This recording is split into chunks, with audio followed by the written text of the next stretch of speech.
우리 오늘 눈물로 하늘에 씨앗을 심는다. 오늘이 무슨 날인지 아십니까? 7월 7일 쌍칠절이라고 해가지고 7번씩 7번씩 용서하는 날입니다. 그래서 마태복음 18장 2절입니다. 7번씩 7번 용서하는 날. 우리 서로 옆에 분들에게 용서합시다. 서로 좀 이렇게 용서합니다.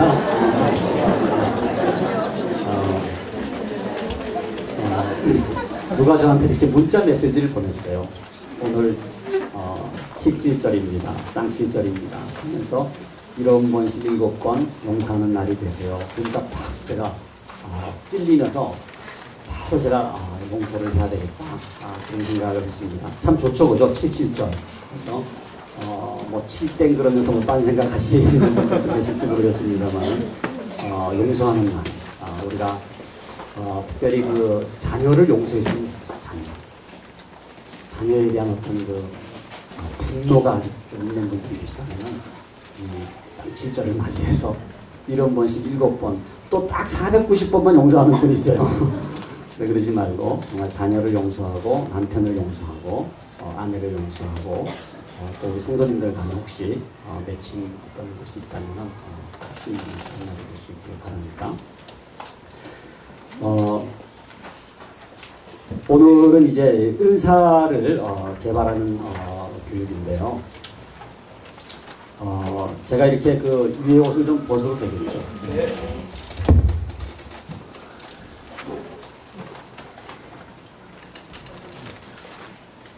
제가 어제 원래 우리 신기영 목사님하고 약속한 게 있는데 둘 다 넥타이 매지 말고 오자 그랬는데 목사님은 약속 지켰는데 저는 그냥 이렇게 내고 왔는데 대신 이렇게 위에 했습니다. 오늘 그 드리는 말씀은요, 두 종류로 여러분들이 좀 생각을 했으면 좋겠어요. 하나는 나에 대해서 적용하는 겁니다. 우리 자녀에게 적용하기 이전에 내 자신이 과연 은사에 불이 붙고 있는가, 내가 정말로 은사적 삶을 살고 있는가 라고 하는 내 자신의 은사를 한번 좀 돌아볼 수 있는 그런 기회가 됐으면 좋겠고요. 두 번째는 어떻게 하면 우리의 자녀들이 또 자녀만이 아니라 우리의 교회, 학교 아이들, 또 우리 주위의 다음 세대들의 그 은사에 우리가 불을 붙일 수가 있을 것인가 라고 하는 이 두 가지, 나 자신에 대한 적용, 그리고 우리 자녀들에 대한 적용, 이렇게 나눠서 한번 생각을 했으면 좋겠습니다. 어제도 너무나 감사했는데 오늘도 이렇게 또 영상 이렇게 도와주시는데 우리 박수로 좀 격려해 드리십시오. 의지하는 것에서 이렇게 수고를 해주시는데 요 PPT 우리 그 은사 있죠? 조금 더 예쁘게 했습니다. 오늘은. 네, 그래서 색깔 너무 예쁘지 않아요? 제가 이 초록색을 제일 좋아하는데 뭔가 이렇게 마음이 평온해지는 그런 색깔입니다. 그래서 넘겨주시면은요. 은사가 기독교 교육의 원천이다. 저는 그렇게 생각해요. 그러니까 기독교 교육이 뭐냐? 은사를 개발하는. 하나님이 주신 가능성에 불을 붙이는 거. 우리가 어제 점화의 원리도 말씀드렸습니다만은. 그래서 자녀 교육을 생각할 때에 뭐 여러 가지 복잡하게 생각할 수도 있지만 그 자녀의 은사를 개발해 주는 게 그게 기독교 교육. 그리고 내 삶이 어떻게 하나님 앞에서 가장 최선의 삶을 살 수가 있는가? 나의 은사가 개발되는 겁니다. 저는 우리 이한교회에 속해 있는 우리 모든 성도님들의 그 은사가 이렇게 타오르고 말이죠. 그 은사를 통해서 하나님께 영광을 돌리는 삶을 살 수 있기를 바랍니다. 그게 최선의 삶이에요. 우리가 뭐 do your best라고 하는 말을 하죠. 근데 뭐가 베스트냐? 은사가 개발. 내 속에 있는 은사가 개발되는 거예요. 일반 교육과 기독교 교육의 차이를 보면은요, 그 다음 좀 더 찍어주시면요, 경쟁주의 뭐 이렇게 쭉 나옵니다만은, 일반 교육하고 기독교 교육의 차이가 가장 극명한 게 이겁니다. 일반 교육은 그냥 붕어빵을 찍어요. 네? 붕어빵을 찍어요. 그래서 똑같은 획일주의적인 교육을 합니다. 여러분, 그 수능 시험이라든지, 이 뭡니까? 이게 정답 하나 딱 있어요. 그죠? 그거 찍어야 되는 거예요. 그래가지고 한 가지 틀을 가지고 뭐 어떤 아이든지 간에 똑같이 만들어 나가는 일종의 대량 생산 체제.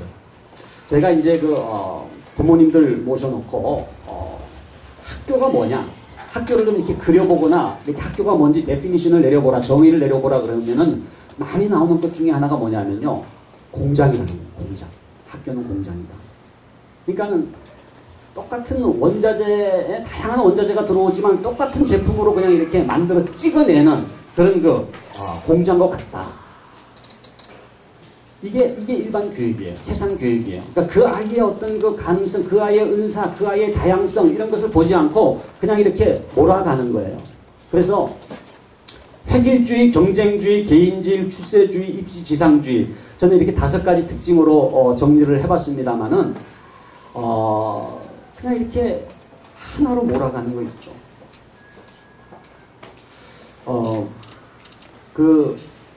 그렇기 때문에 지금의 아이들이 그냥 다양한 아이들의 은사가 있음에도 불구하고 이게 그냥 하나의 기준을 가지고 경쟁을 하는 거예요. 여러분 그 스프링바크 사냥대 이야기 아십니까? 스프링바크 사냥대 이야기 아마 들어보셨을 거예요. 그 스프링바크 지역에 그 산양들이 살고 있는데 그 사냥들이 이렇게 그 풀을 먹고 이제 자라는데 자기 앞에 이제 풀이 있어가지고 풀을 먹었는데 옆에 있는 사냥은 자기 앞에 또 풀을 먹으라고 이렇게 움직였죠. 그 다음에 이 사냥이 옆에 사냥이 움직이는 거 보니까 더 빨리 이제 풀을 먹으려고 움직였죠. 그러니까 이 옆에 있는 사냥이 이제는 풀을 먹기 위해서 움직이는 게 아니라 뭡니까? 옆에 있는 사냥보다 더 빨리 가기 위해서 앞으로 나아가는 거예요.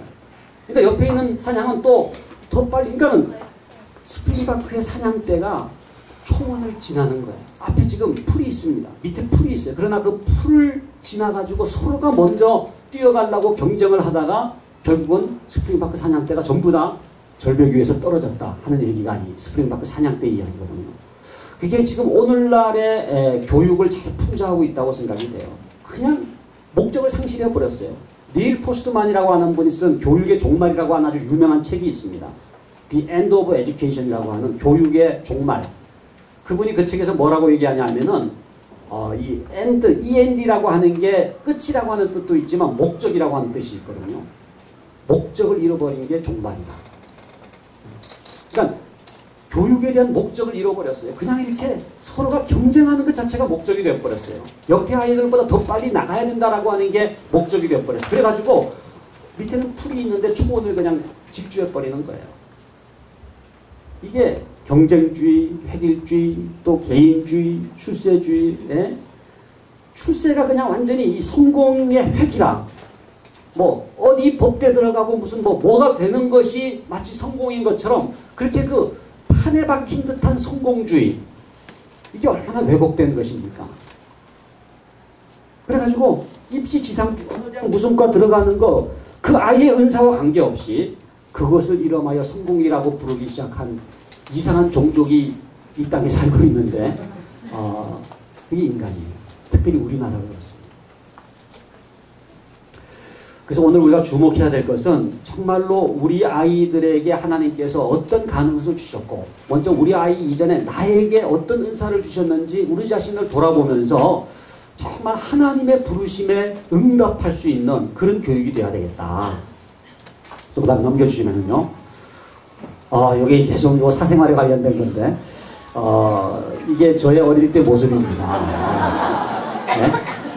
뭐 참 비참하죠. 예. 저게 왜 축복입니다. 예.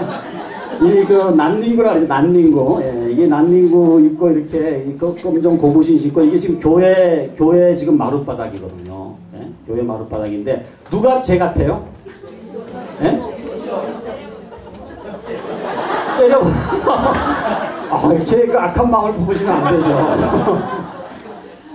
제가 왼쪽입니다. 예. 믿든지 말든지. 근데 제가 이거를 계속 주장했는데 사람들이 안 믿더라고요. 또 제 쌍둥이 한쪽은 자기가 또 왼쪽이라고 주장하는 거 있죠. 그러니까 이거를 솔로몬의 지혜를 가지고 이거 심판을 해야 되는데 그때 한 전도사님이요. 손깍지를 껴보라는 거예요. 그래가지고 이제 저는 이렇게 꼈습니다.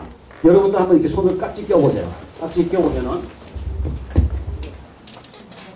오른손 손가락이 위에 올라가는 사람이 있고요. 왼손가락이 위에 올라가는 사람이 있어요. 오른손가락이 위에 올라가는 사람 손 들어보세요. 예. 이게 저랑 같은 종족입니다. 그 다음에 왼손가락이 위에 올라가는 사람. 예. 이게 저쪽이에요. 저쪽. 쌍둥이도요. 쌍둥이도 손깍지 하는 게 다르다. 이게 말이 이거는 뭐 학습으로 되는 게 아니라 이게 되는 거예요. 다르죠. 예? 오른쪽, 그러니까 저는 오른쪽 손가락이 올라가는데 왼쪽 손가락 올라가는 게 자세히 보면요 이게 달라요. 자세히 보면 달라요. 그래가지고 그걸로서 제가 왼쪽이라고 하는 것을 제가 합법적으로 아주 그 재판을 받은 겁니다. 근데 참 저는 이 전 모습 볼 때요 저 천사 같은 모습 저게 저의 참 어릴 때 모습이었구나. 정말 어떻게 저렇게 거룩한 모습이 있을까.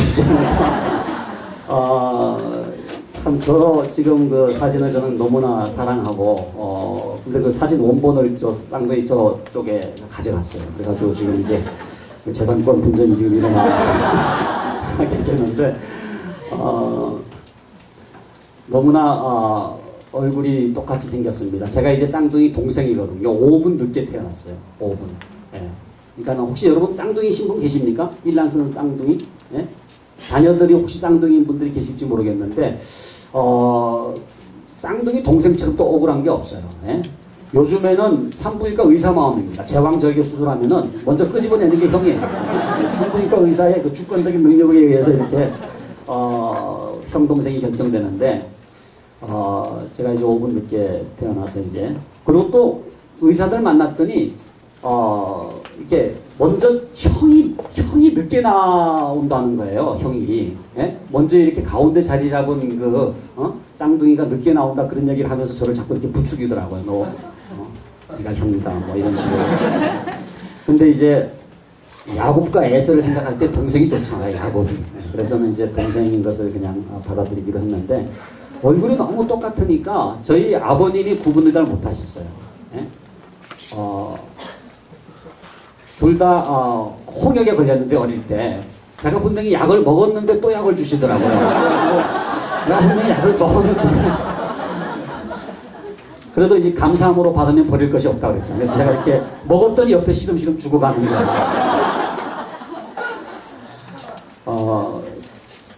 그 쌍둥이 그 형의 이름이 이제 박상은이라고 은혜와 진리 해가지고 저희 아버님이 이제 은혜와 진리 서로 상자 써가지고 은혜와 진리 이렇게 이름을 지었는데 그 초등학교 때인가 이렇게 그 부엌이 옛날에 이렇게 밑에 이렇게 그죠? 한참 이렇게 떨어져요. 거기서 떨어져가지고 이렇게 상처가 났는데 병원 가지 말게 했어요. 왜냐면 구별한다고. 그거 가지고 표를 삼아서 구별하기 위해서. 그래서 이렇게 흉터가 지금은 이제 있습니다만은.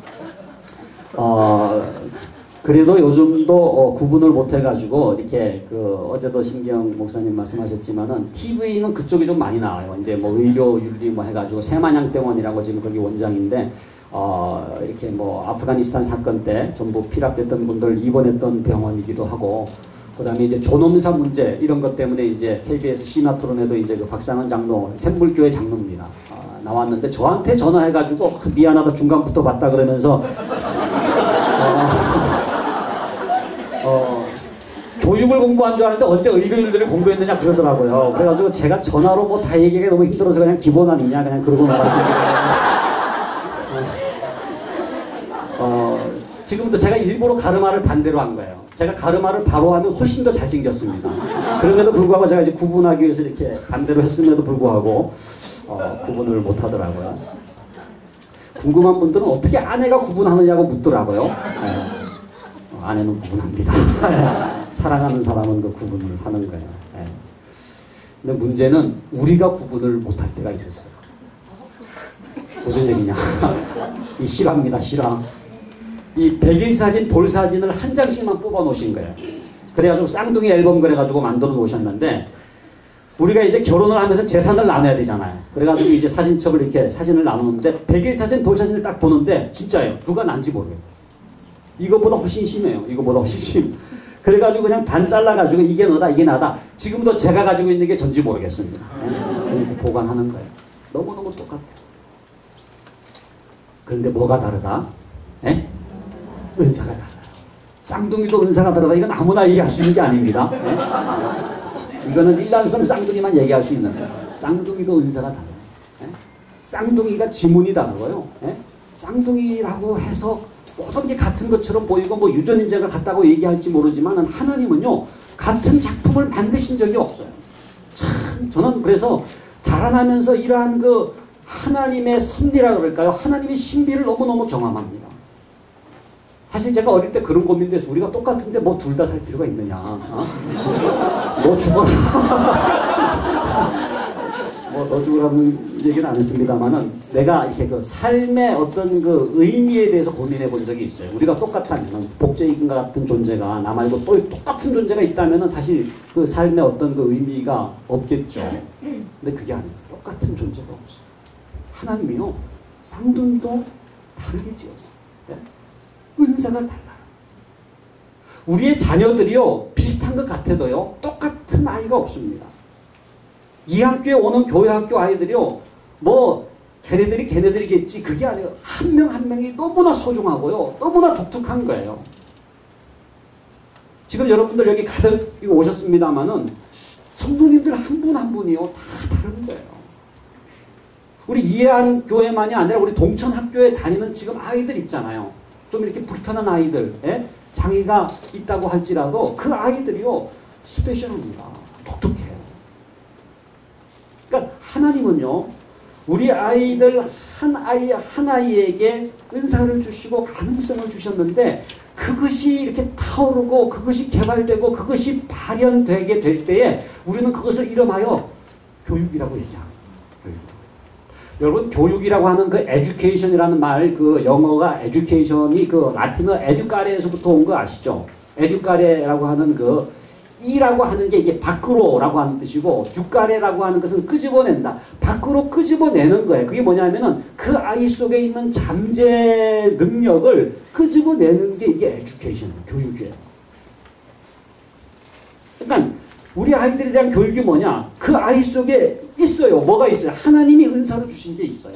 그걸 끄집어내는 거. 예? 그걸 끄집어내는 게 자녀 교육.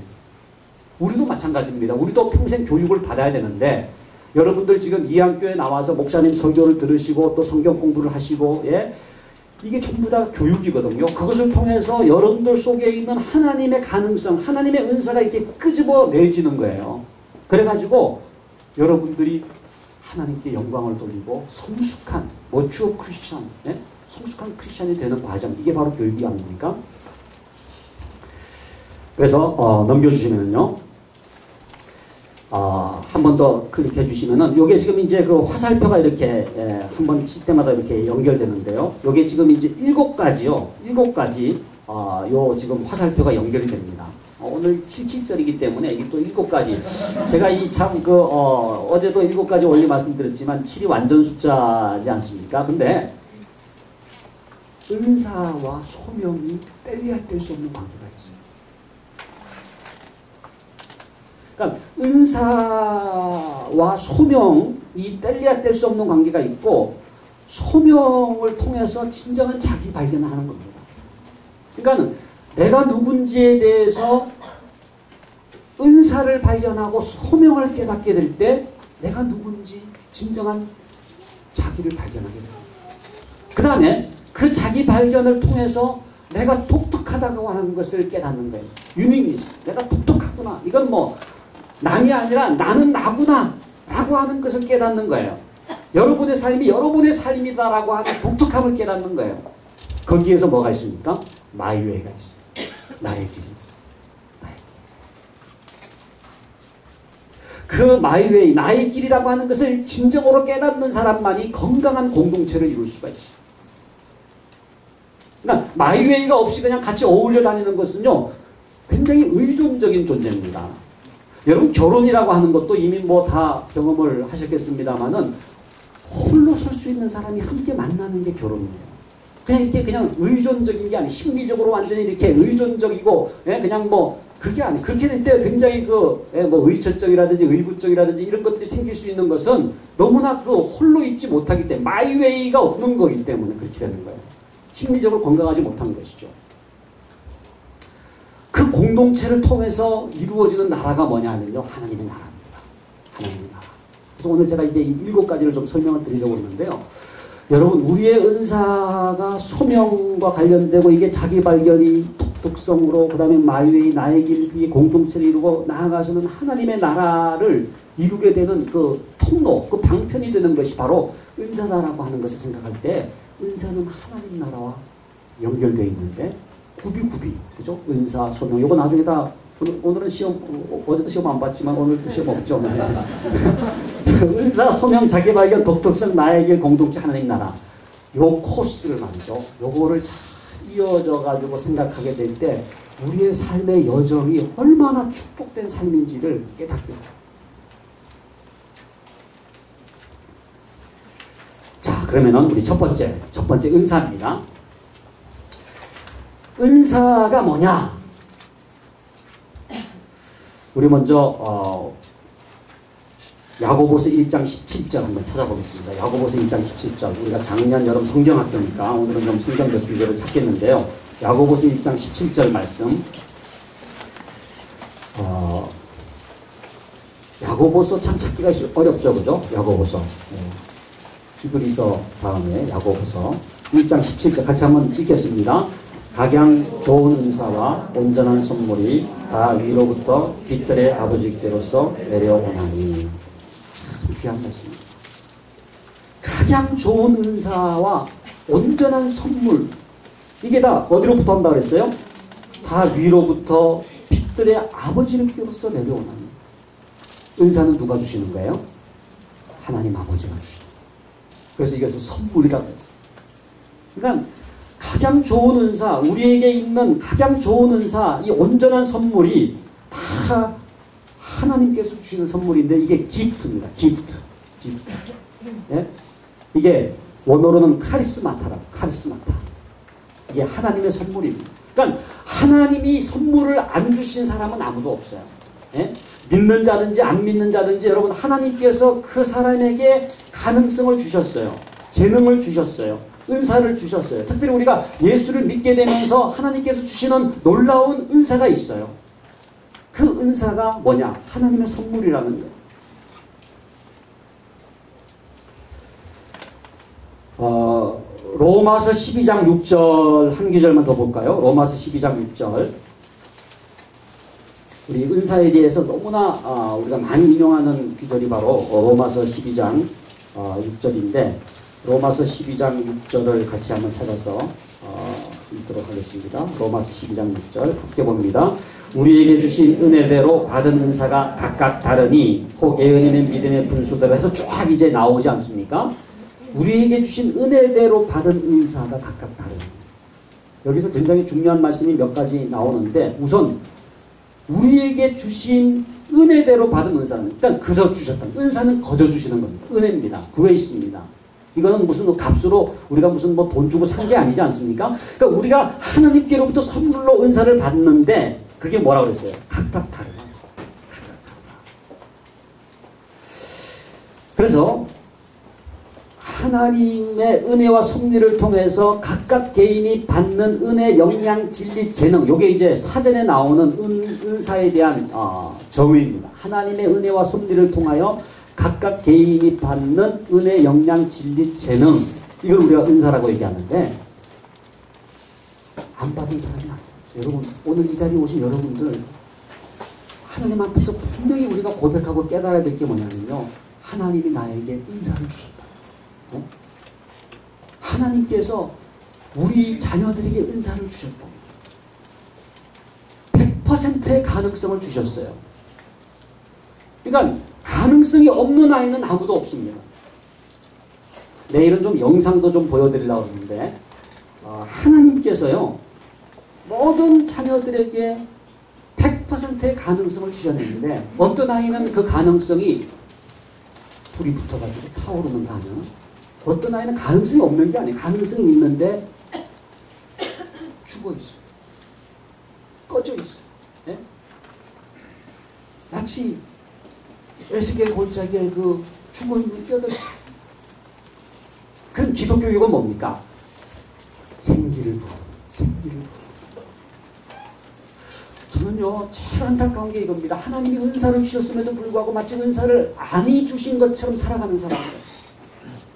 교회 생활하는데도 그냥 오만상을 찡거리면서 그냥 마지못해 그냥 가는 거예요. 예? 해가지고 하나님 보실 때 얼마나 안타까운지 몰라. 그 속에 지금 가능성을 주셨는데 그걸 전부 다 그냥 잠재우고 그냥 이게 완전히 그냥 식어져 있고 꺼져 있고 그냥 이렇게 비참하게 살아가는 거예요.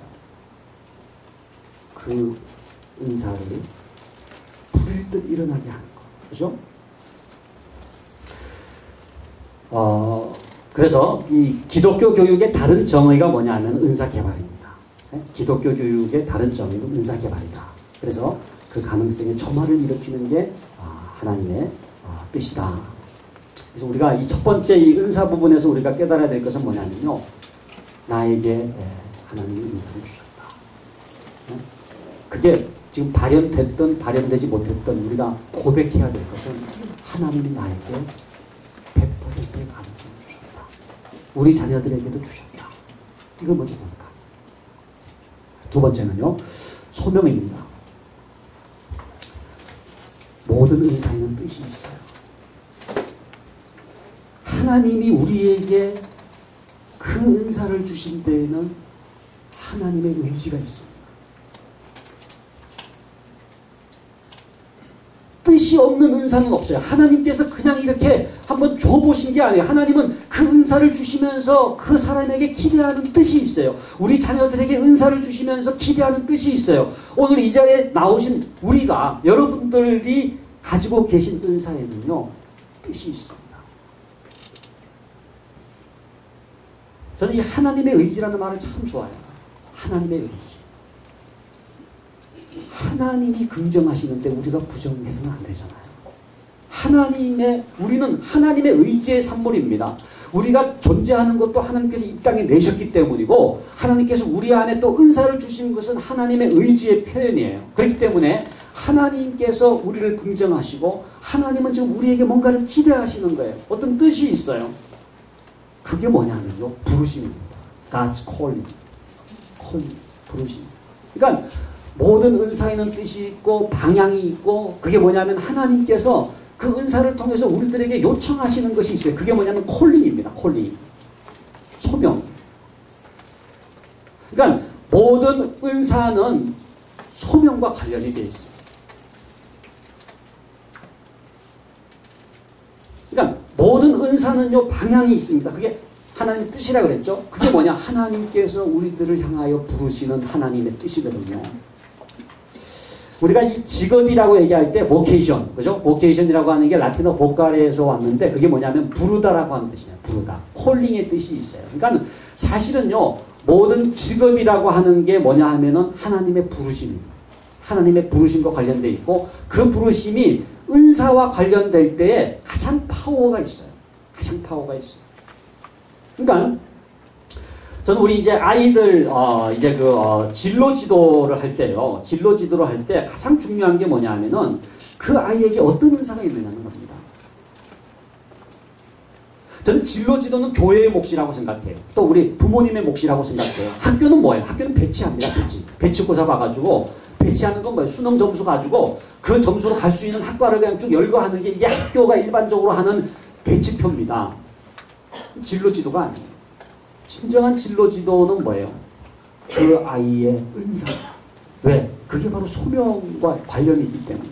그러니까는 어떤 영역으로 우리 아이를 부르시는지에 대해서 하나님께서 어떤 은사를 주셨는지를 보면은 그 은사가 이게 활발 타오르게 되는 거, 이것이 그 아이의 직업과 진로로 나아가는 것이 가장 좋은 거예요. 우리 로마서 11장 29절 한번 찾아볼까요? 로마서 11장 29절.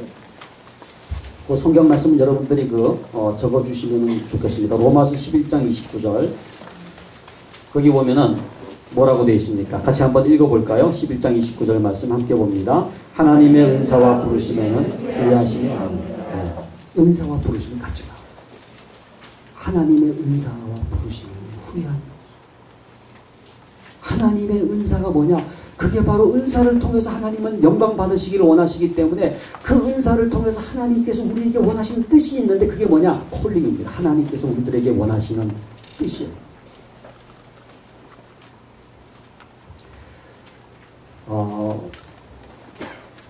우리는 때로 가끔 묻습니다. 도대체 하나님의 뜻이 뭘까? 하나님의 콜링이 뭘까? 하나님의 부르심이 뭘까?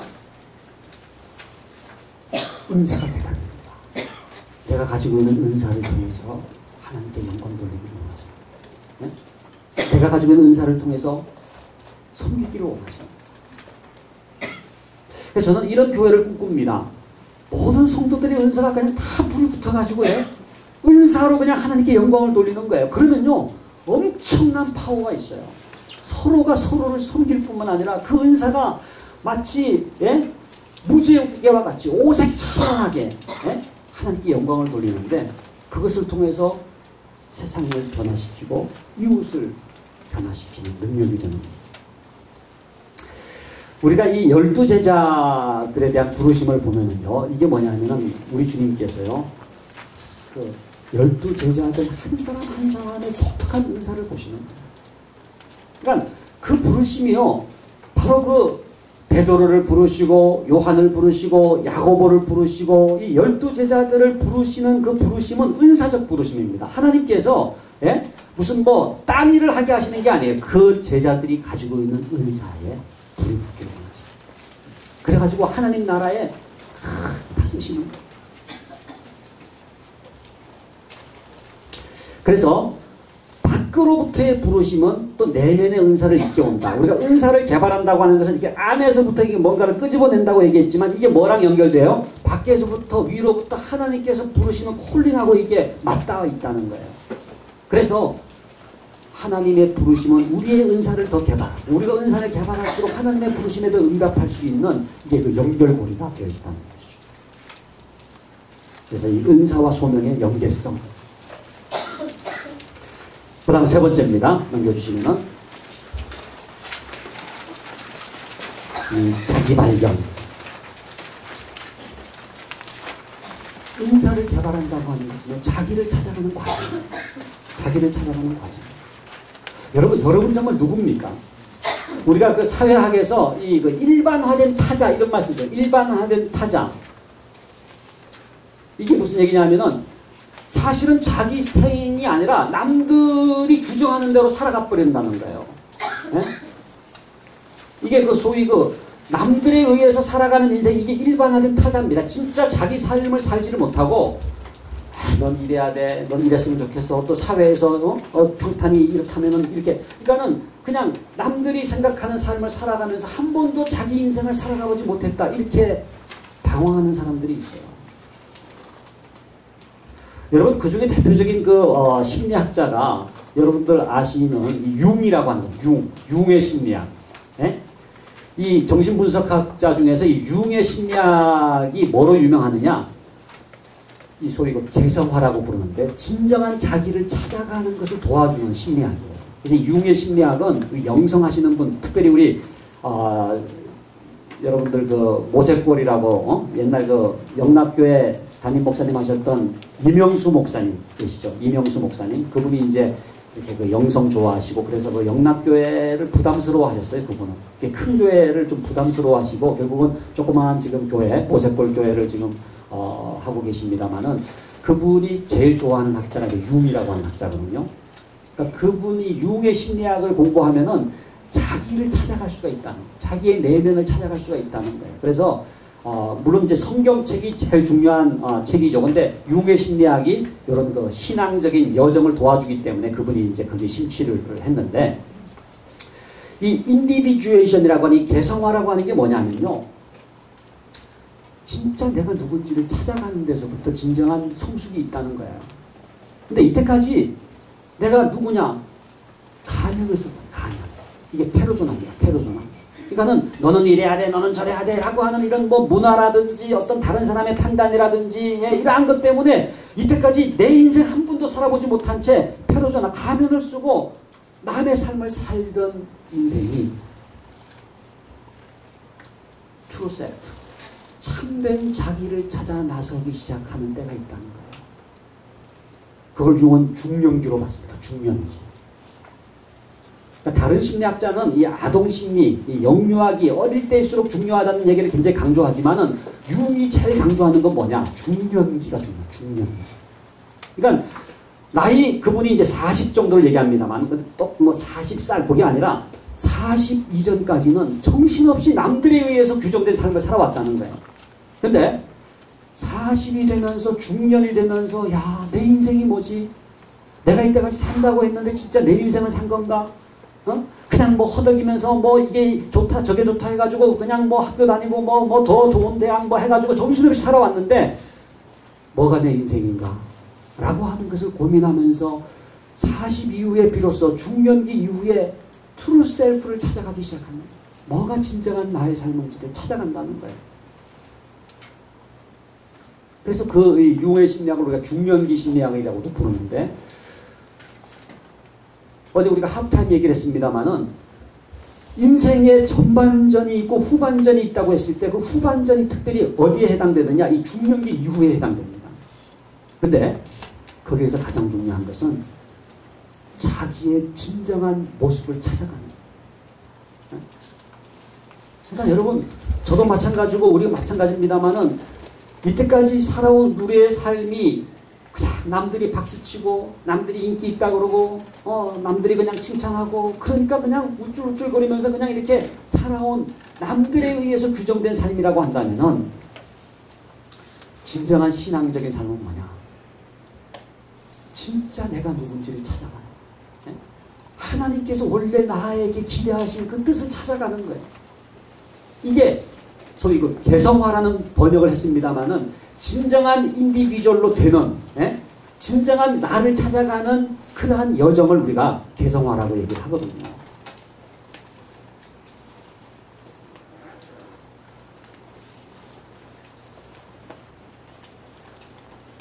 여러분 고든 맥도날드라고 하는 그 유명한 목회자가 있습니다. 그분이 지은 책 가운데에 이런 예화가 나와요. 함몰 웅덩이 증상. 함몰 웅덩이 증상. 이거 뭐냐면 플로리다에서 있었던 일인데, 그러니까는 그냥 이렇게 뭐 지면 위에다가 뭐 온갖 것을 다 세웠어요. 아파트도 짓고 무슨 뭐 이런 빌딩도 짓고 해가지고 또 장식하고 온갖 화려하게 이렇게 플로리다 어느 지역에 이렇게 세웠는데 그 지표 위에 엄청난 지금 건물, 화려한 건물이 서 있는데 이게 그 지하수가 고갈되면서 함몰 웅덩이 증상이 생겨요. 이게 밑에 지하수가 고갈되면서 이게 지표가 꺼져버리는 거예요. 그래가지고 그 모든 화려했던 것들이 그냥 완전히 그냥 땅 밑으로 가라앉게 됐던 그 사건을 이 예화로 들으면서 그걸 함몰 웅덩이 증상이라고 부르더라고요. 함몰 웅덩이 증상. 그게 지금 우리들에게 있다는 거예요. 이때까지 뭐 이것도 하고 이런 직장하고 뭐 이런 뭐 사업도 하고 해가지고 굉장히 뭔가 지었는데 나의 내면이 고갈되는 거예요. 지하수가 고갈되는 거예요. 그래가지고 지표면이 그냥 내려앉아버리는 거야. 이게 함몰 웅덩이 증상이에요. 여러분 우리가 잘 사는 줄 알고 뭐 이것저것 하는데 어느 날 갑자기 내면에 고갈이 생기고 이때까지 살아왔던 게 내 인생이 아니었다라고 하는 것을 처절하게 깨달으면서 이 모든 것들이 그냥 무너져 내려가는 것을 경험할 때가 있다는 거예요. 그때 비로소 이게 아니구나. 그래서 진정한 자기를 찾아가는 삶을 시작하게 된다는 거예요. 그 고든 맥도날드 그 목사님이 얼마 전에 우리 한국에도 오셔서 이제 저희 장신대에서도 설교를 하셨습니다만은 그분이 또 지은 책 가운데 표지에도 이렇게 그 엄청난 멋있는 배가 나오는 이제 책이 있는데 그 하나님이 축복하시는 삶이라고 하는 제목인데 거기에 무슨 내용이 나오냐면요. 한 배를 만드는 보트를 만드는 사람이 그냥 배 위에다가 엄청나게 멋있는 장식도 하고 해가지고 거기에다 뭐 금붙이도 붙이고 해가지고 세계에서 제일 화려한 요트를 만들었어요. 그래가지고 이제 딱 출항을 시키는데 많은 사람들이 박수갈채를 치면서 그 엄청나고 제일 화려한 그 요트가 항해하는 것을 보기 위해서 운집해 있는데 출항하자마자 뒤집어졌대요. 왜냐하면은 이 배 밑이 공허한 거예요. 위는 화려했지만은 그 위를 지탱해 줄 수 있는 그 수면 밑에 그 배를 지탱해 줄 수 있는 그 내면이 안 돼 있어요. 그러니까 결국은 그 무게를 견디다 못해서 넘어져 버리게 된 그것을 예화로 들면서 이 한물 웅덩이 증상하고 마찬가지로 내면의 고갈, 우리 인생의 우리 삶의 내면의 고갈이라고 하는 것이 어떻게 우리의 삶을 비참하게 만드는지에 대해서 쓰고 있습니다. 저는 이런 질문을 드리고 싶습니다. 이때까지 우리가 바쁘게 살아왔는데 정말로 true self, 나의 삶을 살아온 건지 아니면은 남의 삶을 살아온 건지. 많은 이제 그 여성들이 소위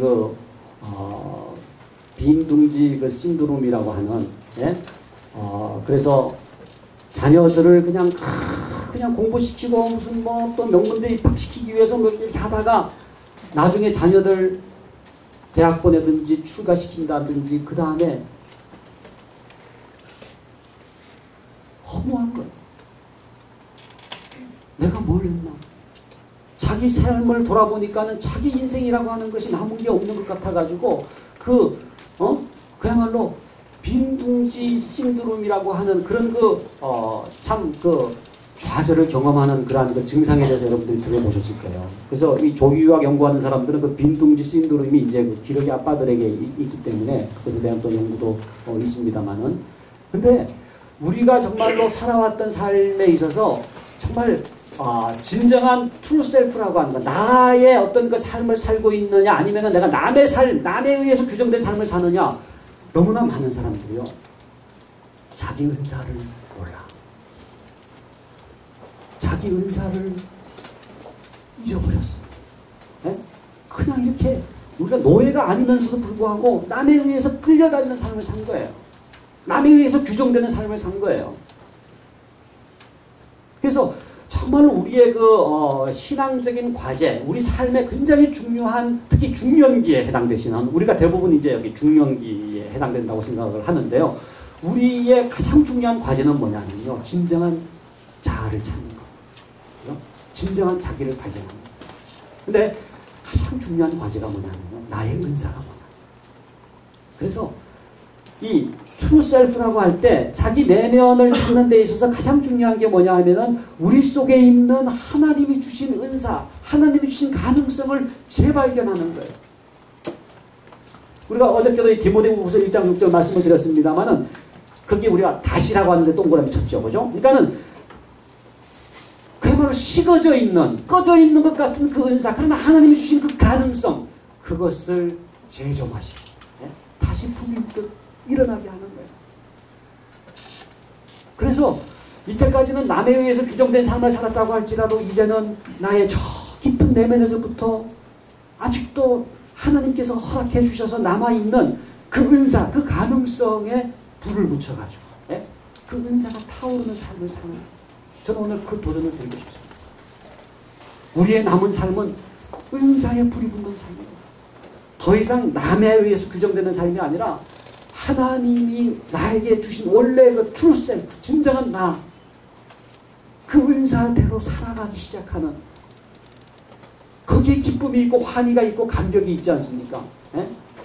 그래서 이 자기 발견, 이 self discovery, 이 진정한 나를 찾는 여정, 이게 기독교 교육이거든요. 기독교 교육이 뭐냐? 각자가 참자를 찾는 라이프 저니, 삶의 여정을 돕는 거예요. 그러니까 저는 먼저 여러분들을 돕기로 합니다. 그러니까 여러분의 삶에 있어서 이 은사를 발견하고 내가 정말 하나님께서 어떤 가능성을 주셨느냐. 여러분 꼭 무슨 직업전선에 나가라는 얘기가 아닙니다. 우리의 은사를 발견하면요, 교회를 굉장히 풍성하게 할 수가 있어요. 이웃을 엄청나게 섬길 수가 있어요. 그러니까 한 사람의 은사에 불이 붙게 되면은요, 수백 명, 수천 명을 변화시키는 은혜의 능력의 역사가 나타납니다. 근데 그 은사를 지금 그냥 잠재우고 그냥 이렇게 남들에 의해서 그냥 그렇고 그런 다람 치쳇바퀴 돌듯한 그런 삶을 살아가면서 그게 인생인 것처럼 살아가고 있지만은, 그러나 어느 날 깨닫게 되면서 하나님, 뭐가 제 인생입니까? 중년기를, 그러니까 중년기 이전에는 그걸 못 깨닫는다는 거예요. 이거를 그냥 사춘기 때부터 깨달으면 얼마나 좋겠어요. 예?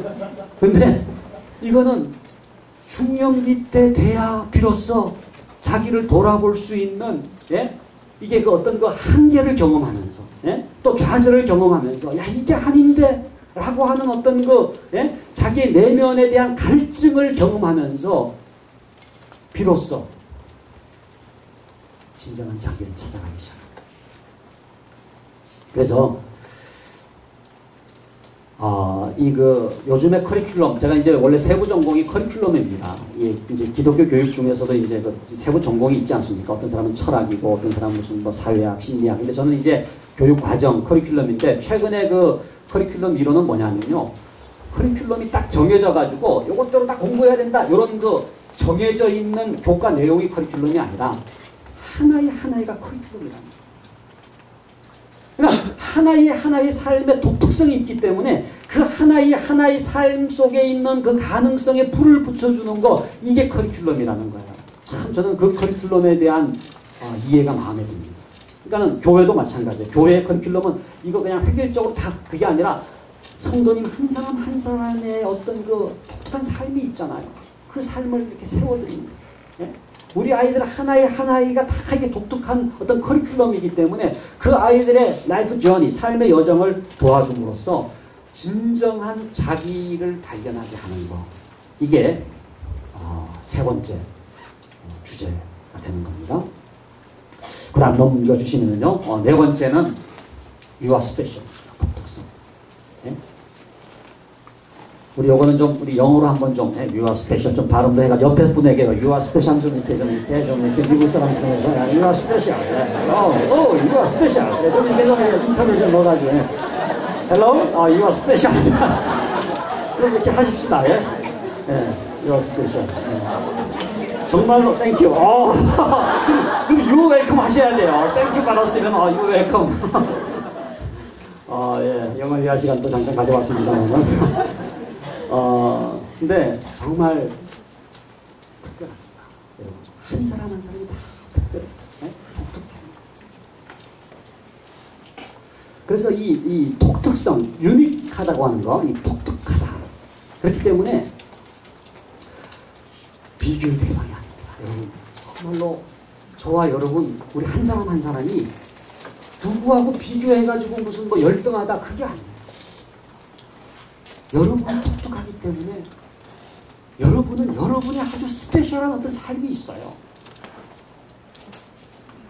그러니까 절대 여러분 우리가 비교해가지고 내가 이렇게 비참하구나, 그렇게 어떤 분들은 이렇게 다른 가정을 풀어하는, 야, 저 남편하고 살면 행복하겠거니, 저 남자하고 한번 살아보세요. 행복한가? 저 여자하고 살면 무슨 뭐 행복하겠거니? 예? 어떤 분은 저 멀리 딴 교회, 저 교회 가면 무슨 행복하겠거니? 예? 제가 그 성경 말씀을 읽으면서 말이죠. 그 오병이의 기적 나오는 그 부분에 보면 이 제자들이 예수님께 나와서 이런 얘기하는, 이곳은 빈들이요 때도 이미 저물었으니, 예?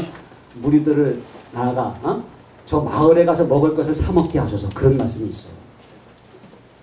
제가 이제 그거를 두 종류의 빈들 그래가지고 이제 설교를 한 적이 있는데, 그러니까 예수님의 빈들하고 제자들의 빈들이 너무 다르더라고요. 똑같은 빈들인데, 예? 예수님의 빈들은 하나님을 오히려 충만히 만나고, 예? 하나님의 임재를 충만히 만나는 그런 빈들, 기도하는 빈들, 그야말로 성령이 충만한 빈들인데, 제자들의 빈들은요 아무것도 없는 빈들이라는 거예요. 그래가지고 이곳은 빈들이요 때도 이미 저물었으니, 이 공간적으로도 절망이고 시간적으로도 절망. 이제는 뭐 해도 좀 물었는데, 예? 그러면서 저 마을을 바라보고, 저 마을에 들어가면은 그래도 먹을 것이 있지 않겠는가. 그래가지고 주님, 이곳은 빈들이오 때도 이미 저물었으니 무리들을 보내어 저 마을에 가서 먹을 것을 사 먹게 하소서. 제가 그 말씀을 이렇게 묵상하면서 신기해. 마을에 가면은 뭔가 행복하겠거든요. 우리가 때로 슬픈 눈빛을 하면서, 예? 그러니까는 이 닻을 내리지 못한 사람이 너무너무 많아요. 목회를 하시는 목사님들 가운데에도 닻을 못 내린 분들이 계시더라고요. 그러니까 이게 마음이 떠 있어요. 예? 성도들도 닻을 내리지 못했어. 정말 이 한 교회 딱 닻을 내려야 되는데, 이렇게 해가지고 이렇게 그런 분들이 없죠. 근데 직장 생활도 그렇습니다. 이게 자기 직장에 딱 닻을 내리는 사람은요, 거기에서 뭔가를 해내는데 닻을 못 내리면요, 늘 그냥 이렇게 붕붕 떠 있는 거예요. 근데 자기 가정에 닻을 내려야 돼요. 자기 아내의 닻을 내려야 돼요. 다른 여자 볼 거 없어요. 다른 남편 가보세요. 그러니까 우리가 뭐가 이렇게 저기 뭐가 있겠거니, 여러분 제가 이렇게 그 돈 있는 분들 무슨 뭐 남들이 부러워하는 분들 진짜 저 가정은 행복하겠거니 가까이 가보니까요, 고민이 한두 가지가 아니에요. 그러니까 참 제가 깨닫는 게, 이게 자족하면서 살아야 되겠구나. 그러니까 정말로 자기 아내를 가장 사랑하고 자기 남편을 가장 사랑하고 자기 자녀, 우리 가정의 닻을 내려야 될 줄로 믿습니다. 우리 직장도 마찬가지고 교회도 마찬가지고 닻을 내리는 것이 너무너무 중요한데, 그게 뭐냐면 더 이상 비교하지 않는 거예요. 자기의 그 어떤 그 삶의 소중함을 깨닫는 거거든요. 하나님은요, 100명이 있다면은 몇 개의 잣들을 갖고 계실까요? 100개의 잣들을 갖고 계십니다. 세상은요, 1등부터 꼴등까지 한 가지 잣대만을 가지고 쭉 줄을 세우지만은, 하나님은 100명이 있다 그러면 100개의 잣대를 갖고 계십니다. 그래서 우리의 자녀 한 사람 한 사람에게 하나님께서 기대하시는 뜻이 다르시기 때문에, 하나님은 절대로 이렇게 수평적으로 이렇게 비교해가지고 그렇게 판단하시는 것이 아니라, 코람데오라는 말 있죠. In the presence of God, 하나님의 존재 앞에서 하나님께서 판단하시는 거예요. 그래서 저는 우리 부모님들이요, 먼저 이렇게 우리 자신들을 남들과 비교하지 마시고요, 우리의 자녀들을 다른 집 아이하고 비교시키지 마세요. 그래서 아이가 제일 싫어하는 게 뭐예요? 엄친아. 엄마 친구애는 그냥 뭐도 잘하고, 뭐 요즘 또 엄친 딸 김연아 봐라, 김연아. 걔는 영어 회화도 잘하더라. 못생기게 못생겼냐? 걔는 스케이트도 잘하고. 그렇게 이렇게 비교를 해가지고 걔는 어떤데 너는 그게 아니라 You are special이에요. 우리의 자녀들이 독특하기 때문에 하나님께서 그 아이에게 기대하시는 거 있기 때문에, 이게 비교의 대상이 아니라는 거예요. 비교의 대상이 아니에요. 제가 결혼할 때, 결혼하기 전에 제가 그 전에 가지고 있었던 그 결혼관은 4가지 조건이 있었는데, 지금 기억이 잘 날지 모르겠습니다만은, 어떤 여자를 찾았느냐 하면은, 예루살렘적이면서, 예루살렘적이라고 하는 게 뭐냐 하면은, 예루살렘적이라고 하는 것은 이제 이렇게 그래도 장로딸 뭐 이런 거 있지 않습니까? 목사딸. 예루살렘적이면서, 그 다음에 아테네적인 거예요. 이게 뭐냐면, 이 아테네적이라고 하는 것은 이게 지성적인 거예요. 그래서 이렇게 머리가 있어야 되잖아요. 여자가 머리가 텅겨가지고 되겠습니까? 이게 아테네적이고, 그 다음이 뭐냐면 이제 이 갈릴리적인 거예요. 이 갈릴리는 그래도 의식이 있어야 돼요. 민중의식도 있고, 이렇게 뭔가 이렇게 그 여자가 말이죠. 이렇게 어떤 역사의식도 있고, 이게 갈릴리적인. 마지막 4번째가 뭐냐 하면은 뭘 것 같아요? 사마리아적인 겁니다.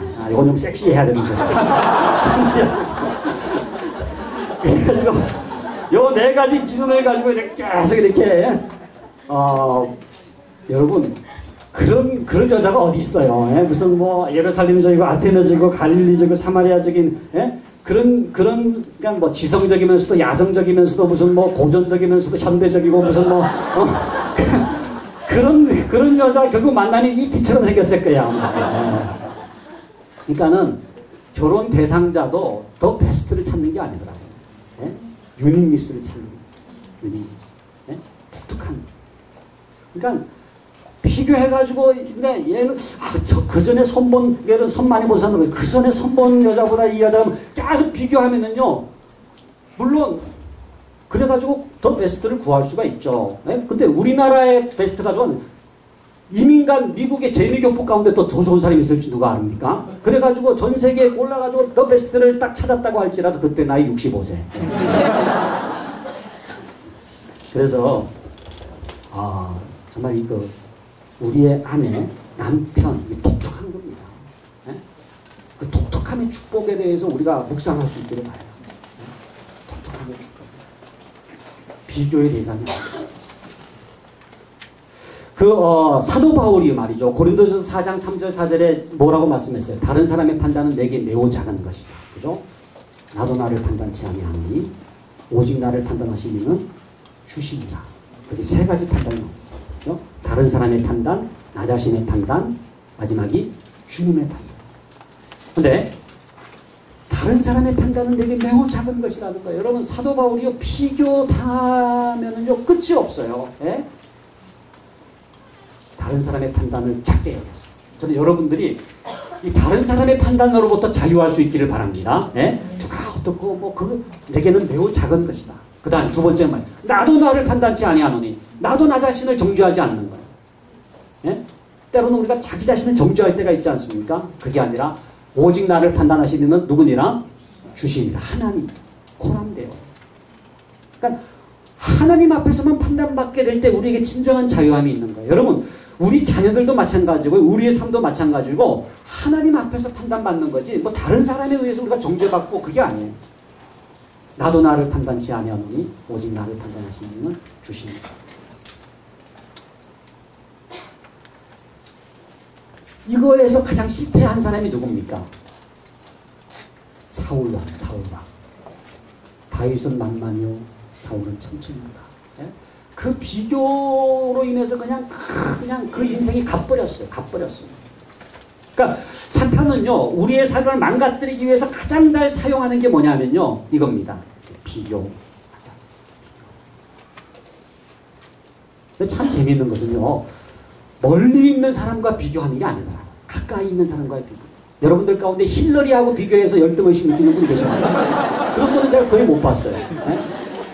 힐러리하고 뭐 해가지고 비교. 그게 아니에요. 가까이 있는 같은 여전대원, 같은 뭐 구역, 같은 뭐 이렇게 동서지간에 이렇게 가까이 있는 사람과의 비교가 우리를 무너뜨리는 거예요. 우리 고린도전서 7장 7절 이것도 이제 쌍7절이니까 이것도 안 읽을 수가 없는데 고린도전서 7장 7절 같이 한번 보겠습니다. 고린도전서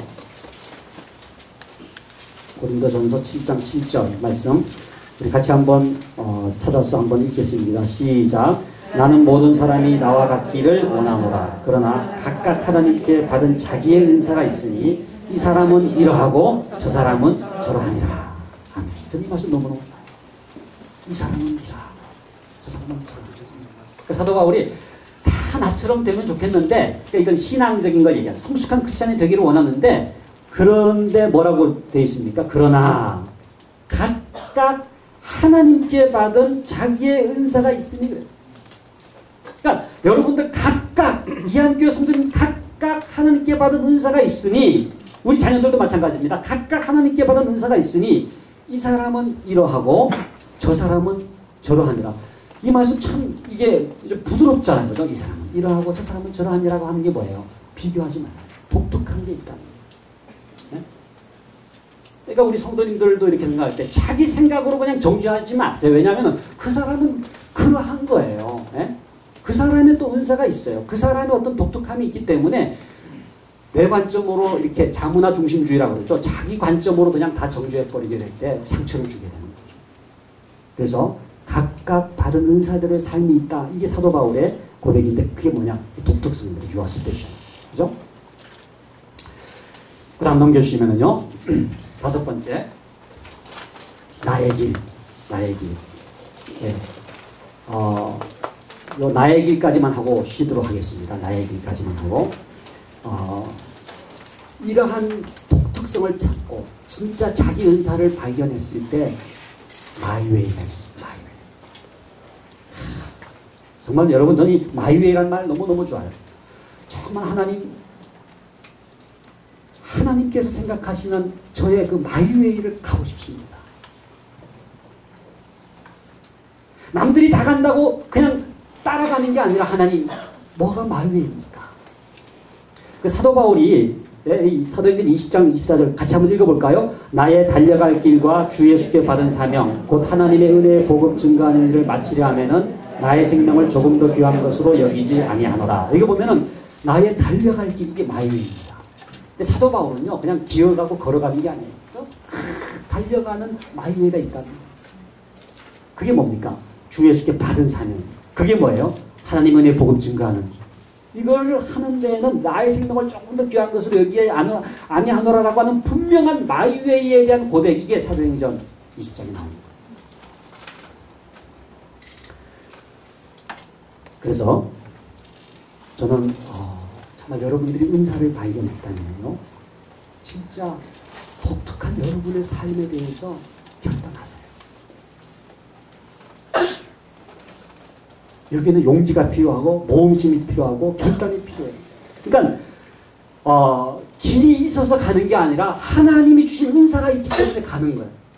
하나님의 소명이 있기 때문에 가는 거예요.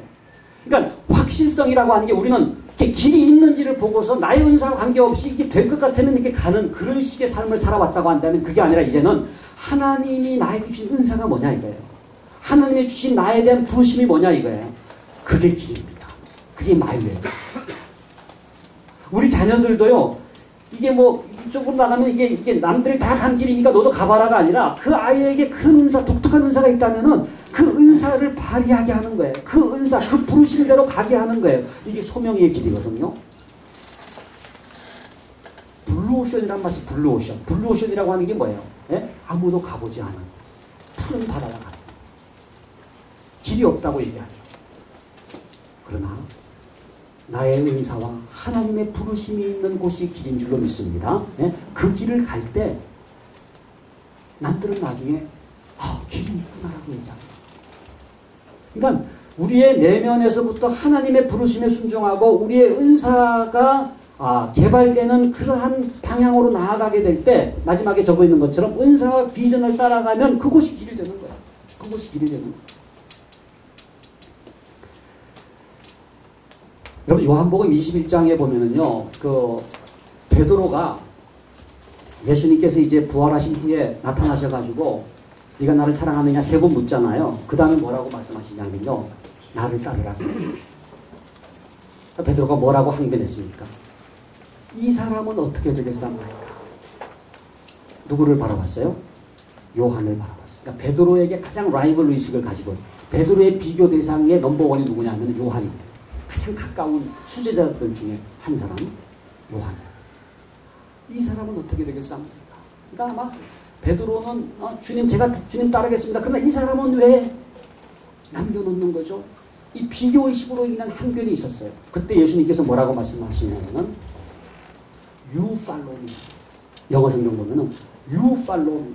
너는 나를 따르라. 그러니까 그 사람이 어떻게 되는지 상관하지 말고 You follow me. 너는 나를 따르라고 하는 게 뭡니까? 이게 바로 베드로의 마이웨이를 얘기합니다. 베드로의 마이. 그러니까 베드로는요, 베드로의 마이웨이가 있고 그 길을 가는 사람이에요. 그러니까 성경의 인물들의 공통적인 특징이 뭐냐면요, 그의 길을 간 사람. 마이웨이. 저와 여러분이 하나님께서 원하시는 마이웨이가 어떤 길입니까? 예? 그 길이 있다면 여러분 그 길을 가야 되지 않겠습니까? 남들이 다 간다고 그냥 가는 게 아니고, 이제 여러분 우리 40이 되고 50이 됐는데 정말 우리가 어떤 길을 가야 되겠습니까? 하나님께 정말 우리에게 원하시는 그 콜링과 그 은사적 부르심을 따라서 가야 되지 않겠습니까? 그 길이 때로는 험하고 또 내가 이렇게 잘 미래를 알지 못한다고 할지라도 분명한 부르심이 있고 은사가 있다면 그 길을 가야 되지 않겠는가? 제가 좋아하는 복음성가 중에, 요즘은 그 노래 잘 안 부르더라고요. 나 혼자서 그 길을 가냐라고 하는 복음성가가 있거든요. 나 혼자서 그 길을 가네, 나 혼자서 가야 하네, 누가 대신 가줄 수 없네, 나 혼자서 가야 하네, 나 혼자서 십자가 지네, 나 혼자서 져야 하네, 누가 대신 져줄 수 없네. 나 혼자서 져야 하네. 아멘. 네, 10분 동안 쉬겠습니다.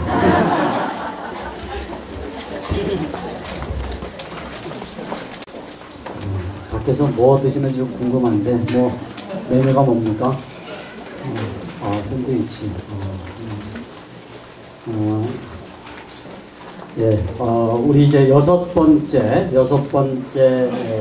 공동체. 그러니까 지금 이제 5가지 한번 좀 정리해 보면, 처음에 은사, 그다음에 그게 소명하고 연결되어 있고, 그게 자기 발견, 그다음에 독특성, 그다음에 이제 마이웨이, 나의 길하고 연결되어 있는데, 6번째는 이제 공동체입니다. 신학자 보네퍼 목사님이라고 여러분들 아마 많이 들어보셨을 거예요. 그 보네퍼 목사님이 하신 유명한 말, 그분이 이제 지은 책이 굉장히 그 좋은 책이 많이 있는데, 그 중에 한 권이 성도의 공동생활이라고 하는 책이 있어요. 성도의 공동생활. 그 공동체에 대해서 굉장히 그 좋은 책입니다. 근데 그게 뭐라고 되어 있느냐 하면은, 홀로 있을 수 있는 사람만이 함께 있을 수 있고, 더불어 있을 수 있는 사람만이 홀로 있을 수 있다. 이 말씀이요, 굉장히 깊은 의미가 있습니다. 그러니까 홀로 있을 수 있는 사람만이 함께 있을 수 있다고 할 때, 이 홀로 있다고 하는 게 뭐냐면요, 홀로 하나님과 대화하면서, 예? 홀로서도 이렇게 건강하게, 예? 있을 수 있는 사람이 진정으로 더불어 있을 수가 있는, 공동체를 이룰 수가 있는 거예요. 또 반대로 진정으로 더불어 있을 수 있는 만이 홀로 이렇게 있을 수가 있다.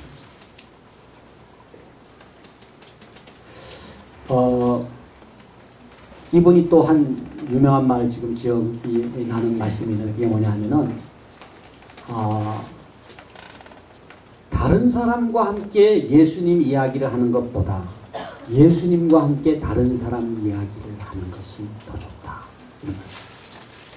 그러니까 사람들 만나가지고 뭐 교회가 어떻고 뭐가 어떻고 이렇게 그렇게 얘기하는 것보다 더 중요한 것은 주님과 만나서, 네? 다른 사람을 중보하고, 네? 교회를 중보하고, 이게 훨씬 더 중요합니다. 그래서 진짜 홀로 있을 수 있는 사람, 이게 그러니까 아까 우리 그 자기 발견하고 연결해서 얘기한다면, 진짜 마이웨이를 갈 수 있는 사람이 진짜 다른 사람을 축복해 줄 수가 있는 거예요. 여러분, 사실 저도 지금 이제 계속 기도 제목이면서 제가 이제 저를 쳐서 복종시키는 하나의 그 주제 중에 하나가 뭐냐면, 진짜 다른 사람을 나보다 낫게 해요.